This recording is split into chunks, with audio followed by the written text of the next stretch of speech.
পথযাত্রী সম্মুখে আধার রাত্রি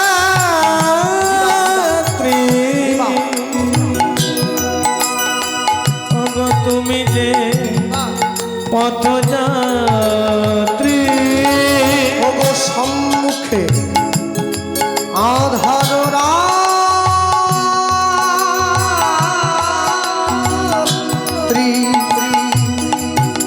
ওগো তুমি যে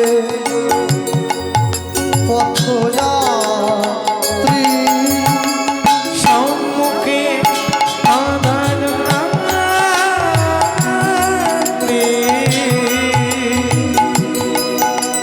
ওগো তুমি যে পথযাত্রী কথা বলিতে তার নাম পথে চলিতে তার নাম কভু বিপদে তার নাম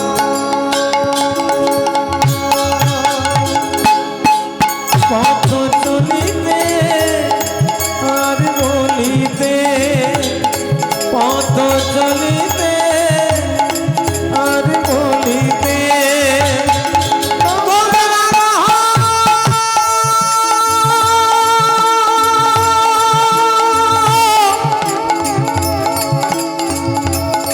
কৃষ্ণ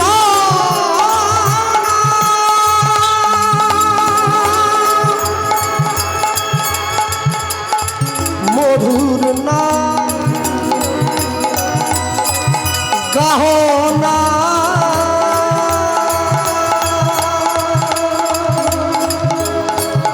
গাহো না গাও হরি হরি নাম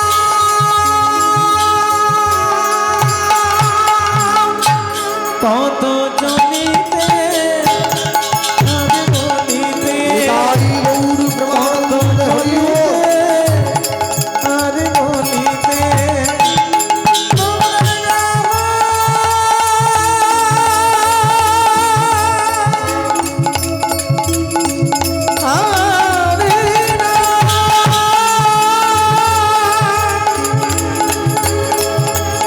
কৃষ্ণ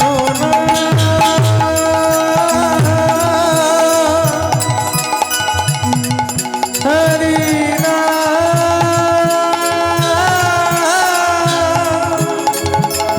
রাম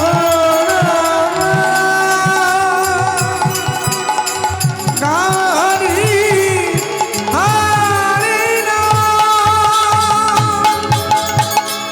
কৃষ্ণ নাম কৃষ্ণ মধুর নাম মধুর গাহরি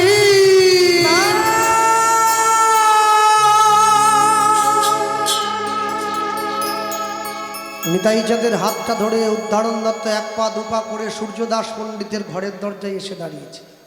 দরজা টোকা দিয়ে ডাকছে, বন্ধু সূর্যদাস দরজা খোল, সূর্যদাস। সূর্যদাস পণ্ডিত ছুটে গিয়ে দরজা খুলে দিয়েছে। কি রে, ছোটবেলাকার বন্ধু এসেছে দরজায়, বুকে জড়িয়ে ধরলো। বিপদের দিনে যে পাশে এসে দাঁড়ায় তাকে বন্ধু বলে বলে। বিপদের দিনে আপনাকে নিজের পকেটের পয়সা দিয়ে যে আপনার উপকার করবে ওকে বলে বান্ধব। আপনার আত্মার সঙ্গে যখন তার আত্মার মিল হয়ে যাবে তখন সে আপনার আত্মীয়। আত্মীয় যদি আপনাকে গোবিন্দ চরণে নিয়ে যায় তখন সে আপনার পরমাত্মীয়। আর যে লোকগুলো মাসে মাসে এসে আপনার বাড়িতে পোলট্রি মুরগি খেয়ে আপনার নিন্দা করে যায় ওকে বলে কুটুম। ওরা আপনারই খাবে আবার আপনারই নিন্দা করবে। হ্যাঁ, গতবারে পটলের ঝোলটা ঠিক ছিল, এবারে পটলটা চুঁয়ে গেছে, এগুলোকে কুটুম বলে। শুনুন, কারো বাড়িতে নিমন্ত্রণ পেতে গিয়ে সেটা প্রসাদ হোক চাই বিয়ে বাড়ি, দেখবেন সেই লোকগুলোই অপরের নামে নিন্দা করে যারা জীবনে বাড়িতে পাতা পেতে কাউকে এক থালা খেতে দেয়নি। যে খেতে দেয় সে কোনোদিন নিন্দা করে না, কারণ সে জানে আয়োজন করতে কষ্ট কতটা হয়। আরে কষ্ট না করলে কি কৃষ্ণ পাওয়া যায়? পাওয়া যায় না। যে বাড়ির ছেলে মেয়েরা মাধ্যমিক উচ্চ মাধ্যমিক পরীক্ষা দেয়, এই কথাটা আমাকে একজন বলেছিল, তাকে আপনারা সবাই চেনেন, তিনি হচ্ছেন নিমাই ধারা মহাশয়, বয়স হয়ে গেছে। সে আমাকে বলেছিল, জানিস তো কৃষ্ণ, যে ছেলে মেয়েগুলো মাধ্যমিক পরীক্ষা দেয়, উচ্চ মাধ্যমিক পরীক্ষা দেয়, মনে রাখবি 3 ঘন্টার পরীক্ষার উত্তর লেখার জন্যে 2 বছর সময় দেয়। 9, 10 মাধ্যমিক, 11, 12 উচ্চ মাধ্যমিক। তুই আমাকে বল দেখিনি বাবা, বলে কি মানুষ মানব জীবনের উত্তর বের করতে চাইছে, নিজেকে কতক্ষণ সময় দিয়েছে? দেয়নি। যদি দিত উত্তর পেয়নি। আরে মদের দোকানে বেশি ভিড় হলে কি হবে? মদটা কি দুধের থেকে ভালো হয়ে গেল নাকি? মদ যদি 1 লক্ষ টাকাও দাম হয়, দুধ যদি 40 টাকাও কিলো হয়, তফাৎ কি জানেন? তফাৎ হচ্ছে আলাদা। তফাৎটা কি? দুধ সবার সামনে বসে খাওয়া যায়, আর মদ সবার সামনে বসে খাওয়া যায় না, ওটা বাঁশ বনে গিয়ে খেতে হয়। খারাপটা যতই চকচক করুক, ওটা ভালোটাকে ছাড়িয়ে কোনোদিন চলে যেতে পারবে না, ভালোটা ভালোই থাকবে। ভালোটাকে ছাড়িয়ে যাওয়ার ক্ষমতা নেই। যে দেহ আপন জ্ঞানে যতন করো, রাত্রি দিনে সাজাও কত ভূষণ আবেশ, পরমাত্মা ভগবান যেদিন হবে অন্তর ধ্যান, শিগাল কুকুরের ভুক্ত অবশেষ। হ্যাঁ, আরে করোনায় যারা মরে গেছে ওদেরকে শিয়াল কুকুরেই টেনে খেয়েছে। সবাই তো পোড়ানোর মতো কাঠ পাওয়া যায়, কি করবে? একবার কর্মটা ভাবো আমাদের। একটা মানুষ আসতে দুর্গাপুজোর সময় যতগুলো প্যান্ডেলে কীর্তন গাইতে গিয়েছিলাম, প্যান্ডেলের পিছন দিকে একটা করে ব্যানার দেওয়া ছিল, তাতে লেখা ছিল সোনার গয়নার মজুরিতে 25% ছাড়। দেখেই তো মনটা কেমন ভালো হচ্ছিল, যদি টাকা থাকতো কিছু সোনা কিনে নিতাম। সোনার গয়নায় 25% ছাড়। আরে ভাই, ঠিক মতো করে হরিনাম গ্রহণ করলে জীবনের 100% ছাড় হয়ে যাবে। ও তো 25। যদি বলেন কি করে বাবা 100% ছাড় কি দেখতে পাবো? 100 পাবেন। কেন? এমনও মানুষ আছে যে দুপুরবেলা খাওয়া দাওয়া করে বিছানায় গিয়ে শুয়েছে, ঘুমের মধ্যে প্রাণটা চলে গেছে, এটা 100% ছাড়। আর এমনও লোক আছে যে 10 বছর বিছানায় পড়ে আছে, পায়খানা পেচ্ছাপ করে গায়ে মেখে নিচ্ছে, মরতে চায় কিন্তু মরে না, এটা 25% ছাড়। আপনি কোন ছাড়টা নেবেন এটা আপনাকে চিন্তা করতে হবে। চয়েস ইজ ইয়োর্স, এটা আপনার উপরে দিয়ে দেওয়া হলো। মনে রাখবেন, সংসারে এসে এই যে মায়েরা বসে আছো, সারা জীবন শুধু রান্না করে ভূত খাইয়ে গেলে, সারা জীবন ছেলে মেয়ে স্বামী স্ত্রী পরিবার ননদ দেওর ভাসুর সারা জীবন শুধু ভূত খাওয়াচ্ছ। মনে রাখবে, যেদিনকে তোমার হাতের রান্না আমার গৌর গোবিন্দের সেবায় লাগবে, সেদিনকে তোমার রান্না শেখা সফল হবে, তার আগে নয়। তুই রান্না করতে পারো, যে মেয়েটা যে বাড়ির বউ ভালো রান্না করতে পারে সে আদর্শ স্ত্রী নয়। যে দেখতে ভালো সে আদর্শ স্ত্রী নয়। যে অনেক দূর পড়াশুনো করেছে সে আদর্শ স্ত্রী নয়। যে মেয়েটা তার স্বামীর হাত ধরে তার পরিবারের হাত ধরে গোবিন্দ চরণে নিয়ে যেতে পারে সে হচ্ছে সংসারের আদর্শ স্ত্রী। নিতাই গৌর প্রেমানন্দ হল। আদর্শ স্ত্রী পেতে গেলে না অনেক কষ্ট করতে হয়। হ্যাঁ, জগতে সব ছেলেরাই চায় আমার মা লক্ষ্মীর মতো একটা বউ হোক। যেমন দেখতে হবে তেমন কাজ করবে। আরে মা লক্ষ্মীর মতো বউ চাইতে গেলে আগে নারায়ণ হয়ে সাপের উপরে শুয়ে দেখাতে হবে, তবে বউ পাবে। আগে সব কি করে পাবে? হ্যাঁ, পার্বতীর মতো বউ চাইছ, আগে শিব সেজে শ্মশানে ঘুরে এসো। মাঘ মাসের ঠান্ডায় উত্তরে হাওয়া দেবে, খালি গায়ে বাঘ ঝাল পরে, তাহলে বউ পাবে। কর্ম তোমার ভালো হলে ভাগ্য তোমার দাসী, হৃদয় তোমার ভালো হলে ঘরেই মথুরা কাশী। তুই কোথায় যাচ্ছ? কর্ম ভালো করো, সারা জীবন ভালো কাজ করবে, শেষের দিনে ফল তুমি ভালো পাবে, কষ্ট করার দরকার নেই। জন্মিয়ায় চরাচরে যে যেমন কর্ম করে কর্ম অনুযায়ী ফল লয়, পাইয়া মনুষ্য জন্ম জীব যদি করে পশু কর্ম, পশুজনী হইবে নিশ্চয়। তুমি কাজ করো, ভালো কাজ করো, বহুরূপে সম্মুখ ছাড়ি কোথা খুঁজিছ ঈশ্বর, জীবে প্রেম করে যেই জন সেই জন সেবিছে ঈশ্বর। ভালোবাসতে শেখো, ভালোবাসতে জানো। কি গো মা, পয়সা দিচ্ছ দাও। হ্যাঁ, এইখানে বলবো, এই যে পয়সা দিয়ে যাচ্ছেন 10 টাকা, 50 টাকা, 5 টাকা, 2 টাকা, হ্যাঁ, এই রাস্তায় বারুইপুর বাজারে দাঁড়িয়ে ঘুগনি মুড়ি আর ডিম ভাজা খাওয়ার জন্য নয়,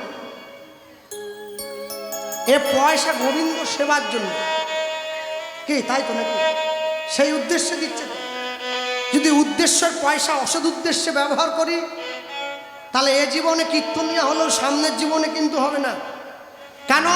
অনেক স্বীকৃতি ফলে ভক্ত ঘরে জন্ম হয়েছে, স্বীকৃতি নষ্ট করে দিলে, মোবাইলের চার্জ ফুরিয়ে গেলে একবার দেখায় ব্যাটারি লো, দুবার দেখায় ব্যাটারি লো, 3 বার 4 বার 5 বারের বার ফোন সুইচ অফ হয়ে যাবে, কোনো সুইচে কাজ হবে না। স্বীকৃতিটা ওই রকম ব্যাটারির মতো, চার্জ নষ্ট হয়ে যাচ্ছে, ফল ক্ষয়ে চলে যাচ্ছে। মনে রাখবেন, জীবনে যদি কারো উপকার করতে নাও পারেন, জীবনে কোনোদিন কারো ক্ষতি করবেন না। ভগবান আপনার সঙ্গে ছিল, সঙ্গে আছে, সঙ্গে থাকবে। উদ্ধারণ দত্ত ছুটে গিয়ে সূর্যদাস পণ্ডিতের কাছে হাত জোড়ো করে দাঁড়িয়েছে। বন্ধু, হ্যাঁ, অনেকটা মনে বল নিয়ে তোর কাছে এসেছি। বলটা কি? বলটা কি জানিস? শোন, তোর 2টো মেয়ে আছে না? আচ্ছা আচ্ছা, আমি বলছিলাম কি, তোর যে 2টো মেয়ে আছে, 2টো মেয়েরই বিয়ের বয়স হয়ে গেছে। হ্যাঁ হয়েছে। আচ্ছা, 2টো মেয়ের বিয়ে দিবি তো? বলে হ্যাঁ দেবো। আচ্ছা, আগে কোন মেয়েটার দিবি? আগে বড় মেয়েটার দেবো। আচ্ছা, বড় মেয়েটার বিয়ে দেওয়ার জন্যে আমি একটা ছেলের খোঁজ এনেছি, দিবি কি? বড় মেয়েটার বিয়ে এনেছি। আচ্ছা, ছেলের যে খোঁজ আনলি, আগে বল আমার ছেলে কি করে, তবে তো শুনছি। হ্যাঁ, ছেলে কি করে জানিস? হরি হরি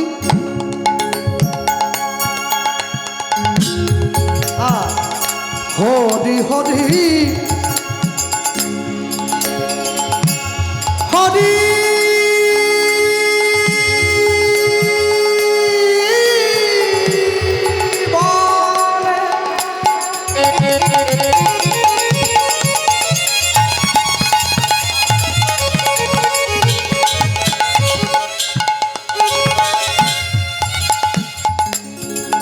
ধুলায় গড়া গড়ি যায়, গড়া গড়ি যায়,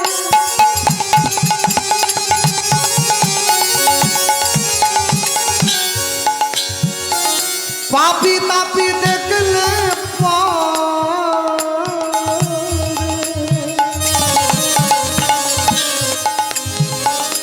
ছুটে গিয়া ধরে তার পায়ে। ঘটি ঘটি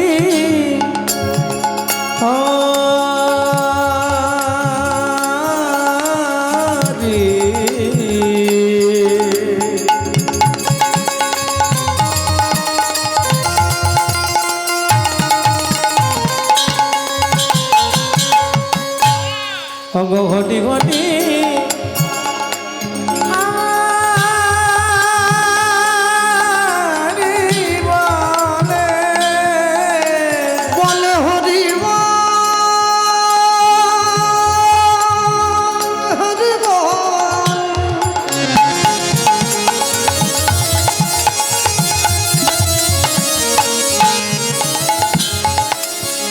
বলে হরি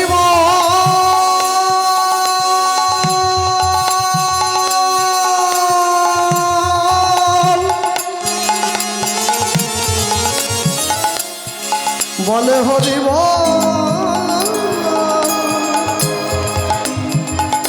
হরি ঘটি ঘটি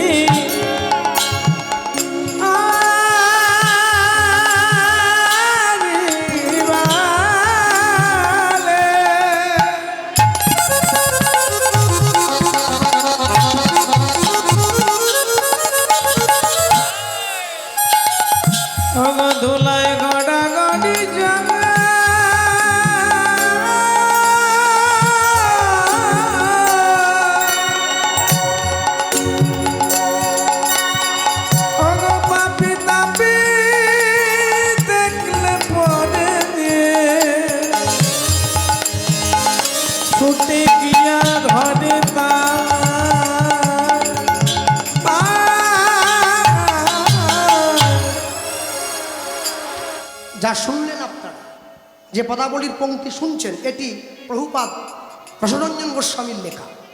আর যে সুরের উপরে শুনছেন, এটি কীর্তনেরই সুর। সবাই জানে, মুখস্থ সবাই, এই সুরে কীর্তন হয়।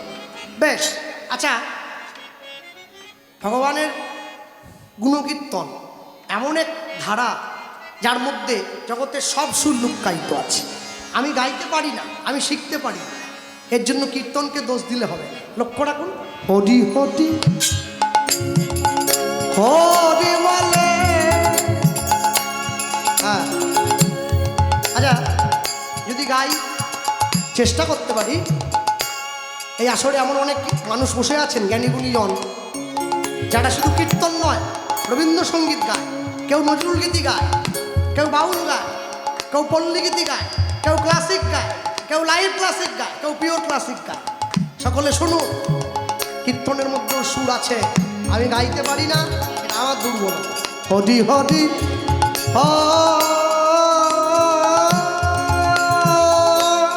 হরি বলে।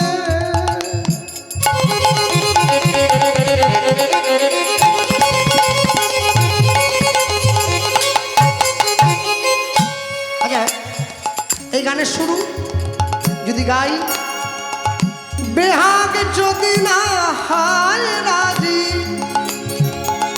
বসন্ত যদি না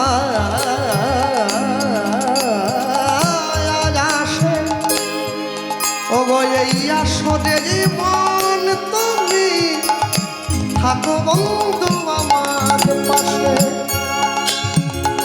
বেহাগ যদি না হয় রাজি, বসন্ত যদি না আসে, এই আসরে জীবন তুমি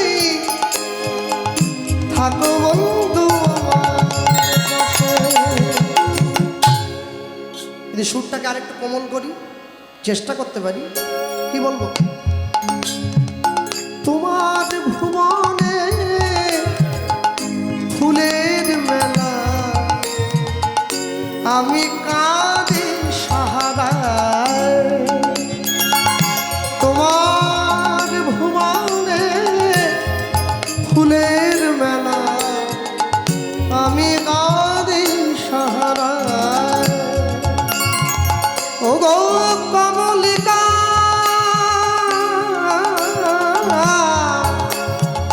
ও গো কমলিকা, বুঝিলেন না আমি কত অসহায়।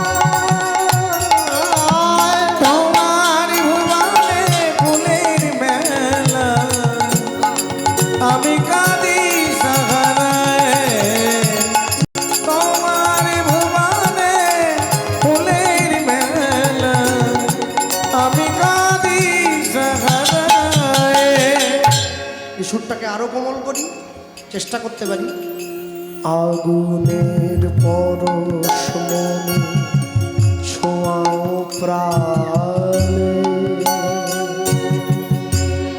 এ জীবন পূর্ণ করো, এ জীবন পূর্ণ করো, এ জীবন পূর্ণ করো, এ জীবন পূর্ণ করো দহন দানে। আগুনের পরশ মনে ছোঁয়াও প্রাণে, এ জীবন পূর্ণ করো, এ জীবন পূর্ণ করো, এ জীবন পূর্ণ করো। যেখানে গানটা শুরু হয়েছিল, হরি হরি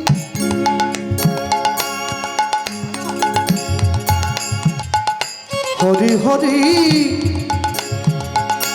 হরি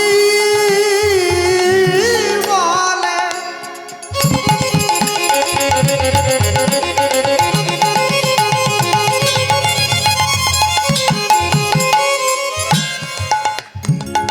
ধুলায় ভরা ঘরে যায়, পাপিতা গিয়া ধরে তার পায়। ও পাপি তাপি দেখলে পারে ছুটে গিয়া ধরে তার পায়। কত বলি ওরে নীল যমুনার জল বলে রে মোরে বল কোথায় ঘনশ্যাম আমার কৃষ্ণ ঘনশ্যাম ওরে নীল যমুনার জল বলি পাপি তাপি দেখলে পারে ছুটে গিয়া ধরে তার পায়। ও পাপি তাপি দেখলে পারে ছুটে গিয়া ধরে তার পায়। হরি হরি হরি বলে ধুলায় গড়াগড়ি যায়, পাপি তাপি দেখলে পরে ছুটে গিয়ে ধরে তার পায়। এখন এটা যে করে সঙ্গে সঙ্গে মেয়ের বাবা প্রশ্ন করছে সূর্যদাস পণ্ডিত, তাহলে ছেলে কাজ কি করে? পেটের ভাত কি করে? প্রাইমারি স্কুলের মাস্টার না হাই স্কুলের মাস্টার? টাকা দিয়ে পেলেও হবে, বল না কি বলে? না করে না। ব্যাংকে জল হওয়ার চাকরি বলে না, তা তো করে না।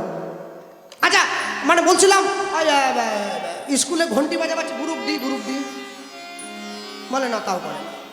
তাহলে কি করে?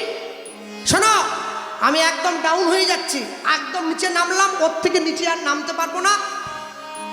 সিভিক পুলিশ হইলে বলো, নাহলে ওঠো যাও। বলে না, ওসব করে না, ছেলে হরি বলে ধুলায় গড়াগড়ি দেয়, পাপি তাপি দেখলে তাকে বুকে জড়াইয়ে ধরে নেয়, বুকে জড়ায়ে ধরে নেয়। আস্তে মানে মোট কথা হলো ছেলে হরি নাম গায় আর ভিক্ষা করে, তাই তো? আচ্ছা এখানে কোনো মা আছে নাকি যার বাড়িতে সুন্দরী মেয়ে আছে আর সম্বন্ধ এসেছে, ছেলে হরি নাম গায় আর ভিক্ষা করে? কে আছে? মেয়ে দেবে বলো।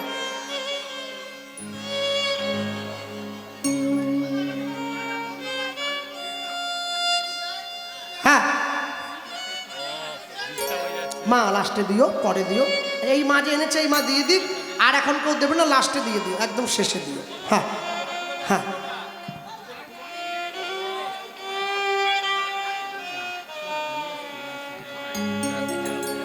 ভক্তমণ্ডলী ভক্তিমতী মায়েরা। আর যেই একথা বলেছে সঙ্গে সঙ্গে বলছে ছেলে হরিনাম গায় আর ভিক্ষা করে, তাই নাকি? হ্যাঁ। আচ্ছা যে 15 বছরের বয়সের নিচে শিশু, ছেলে হোক চাই মেয়ে, তার প্রণাম নিতে নেই। কেন? 15 বছর বয়সের আগে পর্যন্ত মনে পাপ জন্মায় না। হ্যাঁ, যে শিশুকে নারায়ণ বলা হয় না, ওটা 15 আগে পর্যন্ত পৌগণ্ড, বাল্য পৌগণ্ড ভজনের কাল। আচ্ছা এখন আর কেউ আসবে না, একদম কীর্তনের শেষে তোমাদের যার যা দেওয়ার থাকে। হ্যাঁ, বাবারা শুনছে এক মনে, বারবার ব্যাঘাত হলে সকলের কষ্ট হয়। হ্যাঁ, গানের বিঘ্ন হবে, আর কেউ নয়, একদম শেষে। হ্যাঁ, ভক্তমণ্ডলী ভক্তিমতী মায়ের যেই বলেছে ছেলের নাম বল, যে ছেলে হরি হরি হরি বলে আর ধুলায় গড়াগড়ি দেয়, ছেলেটার নাম বল। নাম মহাপণ্ডিত, মহাজ্ঞানী, মহাবৈষ্ণব। কি মহামাকে? মহামাকে বলছে মহাটহা বাদ দাও, ছেলের নামটা বলো, নামটা বলো। নাম, ছেলের নাম হলো পরম দয়াল শ্রীপাদ নিত্যানন্দ। নিত্যানন্দ দয়াল নিতাই আমার, দয়াল দয়াল নিতাই আমার,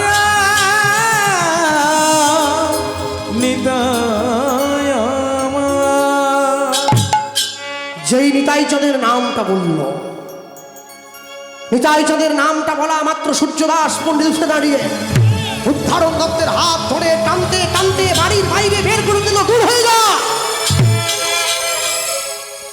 আমার বন্ধু না হয়ে পাড়ার লোক হতিস, আমি তোকে লোক দিয়ে মার খাইয়ে বাড়ির বাইরে ছুড়ে ফেলে দিতাম। তার সঙ্গে সম্বন্ধ আনলি রে? যদি পথের ভিখারির সঙ্গে সম্বন্ধ আনতে দিয়ে দিতাম, কার সঙ্গে আনলি? জাত নাশা, কুল নাশা, বংশ নাশা, ব্রাহ্মণের ঘরের ছেলে হয়ে জগাই বলাইয়ের মতো মাতালকে যে বুকে জড়ায়, ব্রাহ্মণের ঘরের ছেলে হয়ে মলয় চাঁদ কাজীর মতো মুসলমানের ঘরে নিয়ে যে জল চেয়ে খায়, এহানো ছেলের সঙ্গে আমি আমার মেয়ের বিয়ে দিব না। দূর হয়ে যা।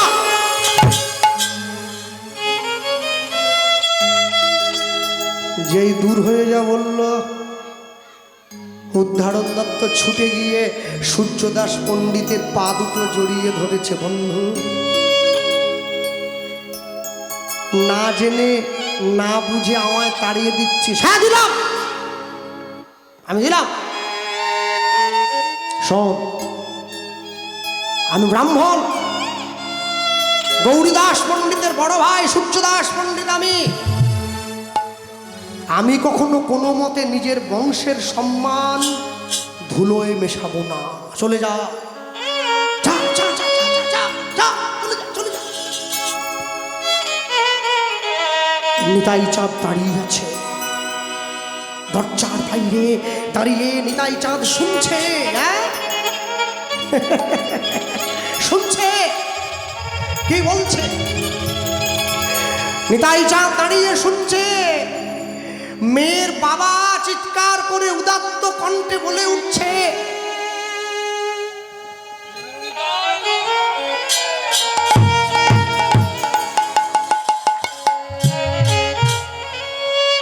মেয়ের বাবা বলছে আমি নাকি জাত নাশা, আমি কুল নাশা, আমি বংশ নাশা।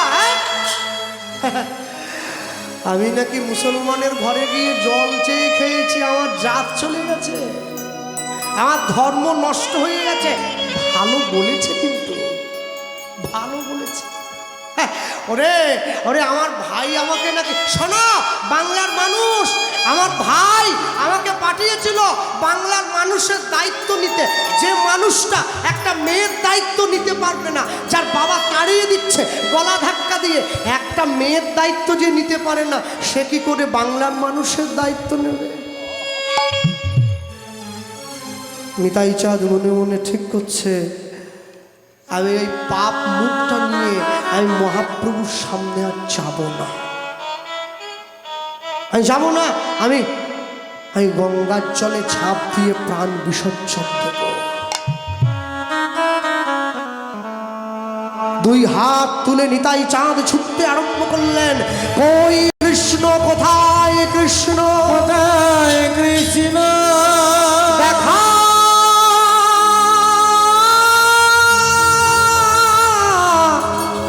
দেখা দা,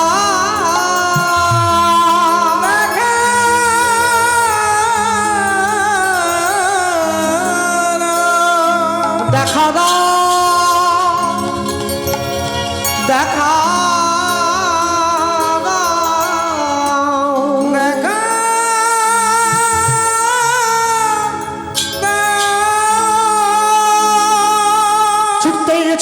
ছুটতে গিয়ে নিতাই চাঁদ গঙ্গা চলে ঝাঁপ দিয়ে বলল, উদ্ধারণ দত্ত ছুটছে, প্রভু দাঁড়াও, প্রভু। ঝাঁপ দিয়ে গিয়ে গঙ্গা চলে পড়ে নিতাই চাঁদকে বুকে জড়িয়ে ধরে উদ্ধারণ দত্ত পাড়ে তুলেছে।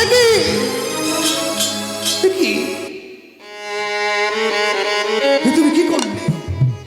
উদ্ধারণ, তুমি আমায় কেন বাঁচালে?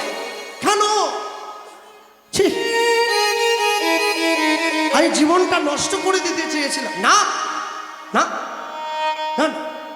রাম আদি অবতারে ক্রোধে যুদ্ধে অস্ত্র ধরে তুমি অসুরে করেছো সংহার। কথা দিয়েছিলে এবে অস্ত্র না ধরিবে, প্রাণে কারো না মারিবে, নাম প্রেমের মালা গাঁথি পড়াইবে সংসার। না, শোনো,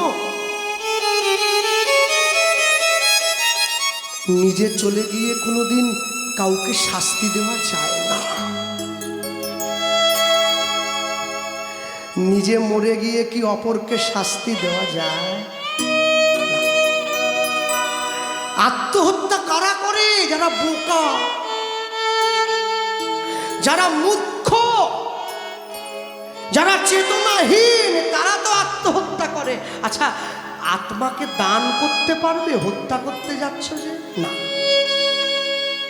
যার জন্য তুমি আত্মহত্যা করতে চাচ্ছ ছুটে, তাকে ত্যাগ করো, আত্মাকে নয়। উদ্ধারণ দত্ত নিজের শুকনো কাপড়টা নিয়ে নিতাই চাঁদের অঙ্গটা মুছিয়ে দিচ্ছে। আর যখনই অঙ্গটা মুছিয়ে দিচ্ছে, উদ্ধারণ দত্তের চোখে জল। নিতাই চাঁদ উদ্ধারণ দত্তের চোখটা মুছিয়ে উদ্ধারণ দত্তকে বুকে জড়িয়ে ধরে বলে উঠল, শোনো। সূর্যদাস পণ্ডিতকে উদ্দেশ্য করে বলল, সূর্যদাস, তুমি আমায় কষ্ট দিয়েছ, আমি তোমায় ক্ষমা করে দিয়েছি, কিন্তু তুমি তো কষ্ট দিয়েছ আমার প্রিয় ভক্ত উদ্ধারণের প্রাণে। ভক্তের প্রতি অপরাধের কোনো ক্ষমা নেই। এই গঙ্গার জল হাতে নিয়ে চন্দ্র সূর্যকে সাক্ষী রেখে আমি শ্রীমন নিত্যানন্দ তোমায় অভিশাপ দিচ্ছি, আমার ভক্তের চোখের জল ফেলানোর জন্য জীবনে এত বড় শাস্তি তুমি পাবে, যার জন্য তোমার সংসার তোমার থেকে অনেক দূরে চলে যাবে। উদ্ধারণ দত্ত নিতাই চাঁদের হাতটা ধরে নিজের ঘরে ফিরে গিয়েছে। পরের দিন সকালবেলায় সূর্যদাস পণ্ডিত ঘুম থেকে উঠে নিজের মন্দিরে ভগবানকে সাজাবার জন্য ফুল এনেছে, মালা এনেছে। মালা এনে কাছে বসিয়ে দুই মেয়েকে ডাকছে, মা বসুধা, মা জাহ্নবা, আয় রে মা, অনেক বেলা হয়ে গেল, ভগবানের আরতি করবি না? অনেক বেলা হয়ে গেল। ডাকার সঙ্গে সঙ্গে ছোট মেয়েটা ছুটে এসেছে, এ কি তোর দিদি কোথায় রে? বাবা, দিদির শরীরটা ভালো নয়, দিদি ঘুমোচ্ছে, চলো আর দুজনে মিলে আরতি করে নি, দিদিকে পরে ডাকবো, ও তো প্রতিদিন ভোরে ওঠে। বসুধা ঘুমিয়ে রয়েছে। সূর্যদাস পণ্ডিত নিজের মেয়েকে সঙ্গে নিয়ে ভগবানের ঘরে গিয়েছে। ভগবানের ঘরে গিয়ে ভগবানের সম্মুখে দাঁড়িয়ে ভগবানকে বলছে, প্রভু, তুমি আমায় দুঃখ দেবে, কষ্ট দেবে, যন্ত্রণা দেবে, আমার ক্ষতি নেই, কিন্তু আমি যেন তোমার চরণ ছাড়া না হই, তুমি আমাকে এই আশীর্বাদটা করো। ভগবানের আরতি করছে, ভোরবেলা উঠে দাঁড়িয়ে কৃষ্ণ কেশব, দেখ দেখ দেখ তো দিদি উঠলো কিনা দেখ, কৃষ্ণ কেশব সুধা মাখা হরিণ মধু মাখা কৃষ্ণ কেশব, কৃষ্ণ কেশব মধু মাখা এই নাম হরিণ সুধা মাখা এই নাম। আস্তে ভগবান ঘুম থেকে উঠুক, আর এই ঘর মালিক যিনি আজকে হরিনাম দিচ্ছেন, তিনি একটু আপনাদের কাছে যাবেন সম্মুখে কিছু ভিক্ষার জন্য। আস্তে দাঁড়ান। আমি দেখেছি বড় বড় হরিবাসরে ভিক্ষার কথা বললেই লোকে দেখি কাপড় ধরে জায়গাটা রাখ, বাইর থেকে আসে, এইসবের দরকার নেই। যার দিতে বন্যা চাইবে সে বসুন, ওরা পকেট থেকে ছাড়ি তো নিবে নি, এ তো কালী পুজোর চাঁদানো যে না দিলে একবারে গাড়ি ঘেরে নেব, তা না। সকলের কাছে যাবে, যার যা ভালো লাগে দেবেন। তবে হ্যাঁ, মনে রাখবেন, জীবনে দুবার ভিক্ষে করতে, কখন বলো তো? মেয়ের বিয়ের সময় ভিক্ষে করতে হয়, আর পিতামাতা মারা গেলে শ্রাদ্ধের সময় ভিক্ষা করতে হয়, আরেকবার ভিক্ষা করতে হয় হরিনাম দেওয়ার সময়। আপনাদের দেওয়া ভিক্ষা এটাই তো পরপারের সম্বল। গোবিন্দ সেবার জন্য ভিক্ষা, তিনতলা বাড়ি করার জন্য ভিক্ষা নয়। তা যদি হতো, যে বাড়িটায় আমি এসে উঠেছি, যে মালিক হরিনাম দিচ্ছে, সে আগে কীর্তন বন্ধ করে বাড়িতে পাথর বসাতো, তার জামাই বসে আছে।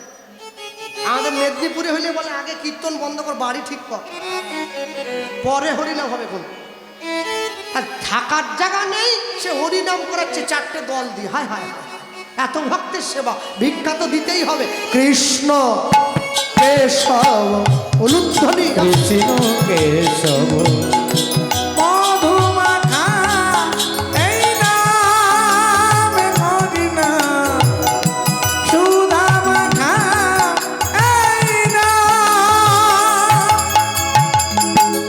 নাম জপরে জপরে জপরে রসনা নাম জপনে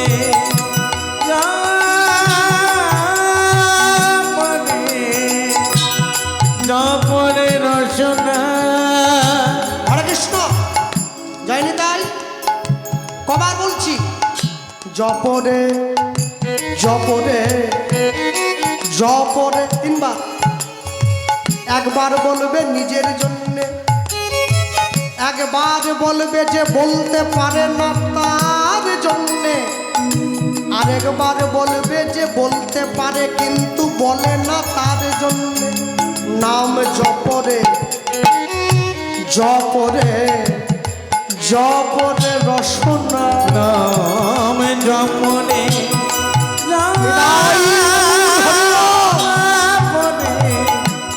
জপনে রসনা মধুমাখা এই নাম হরি নাম সোনা মাখা এই নাম কৃষ্ণ কেশব কৃষ্ণ কেশব মধুমাখা এই নাম মদিনা সোনা মাখা এই নাম এ নাম জপ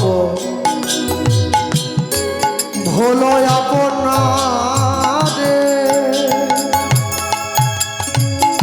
এ নাম জপ ভোলো আপনারে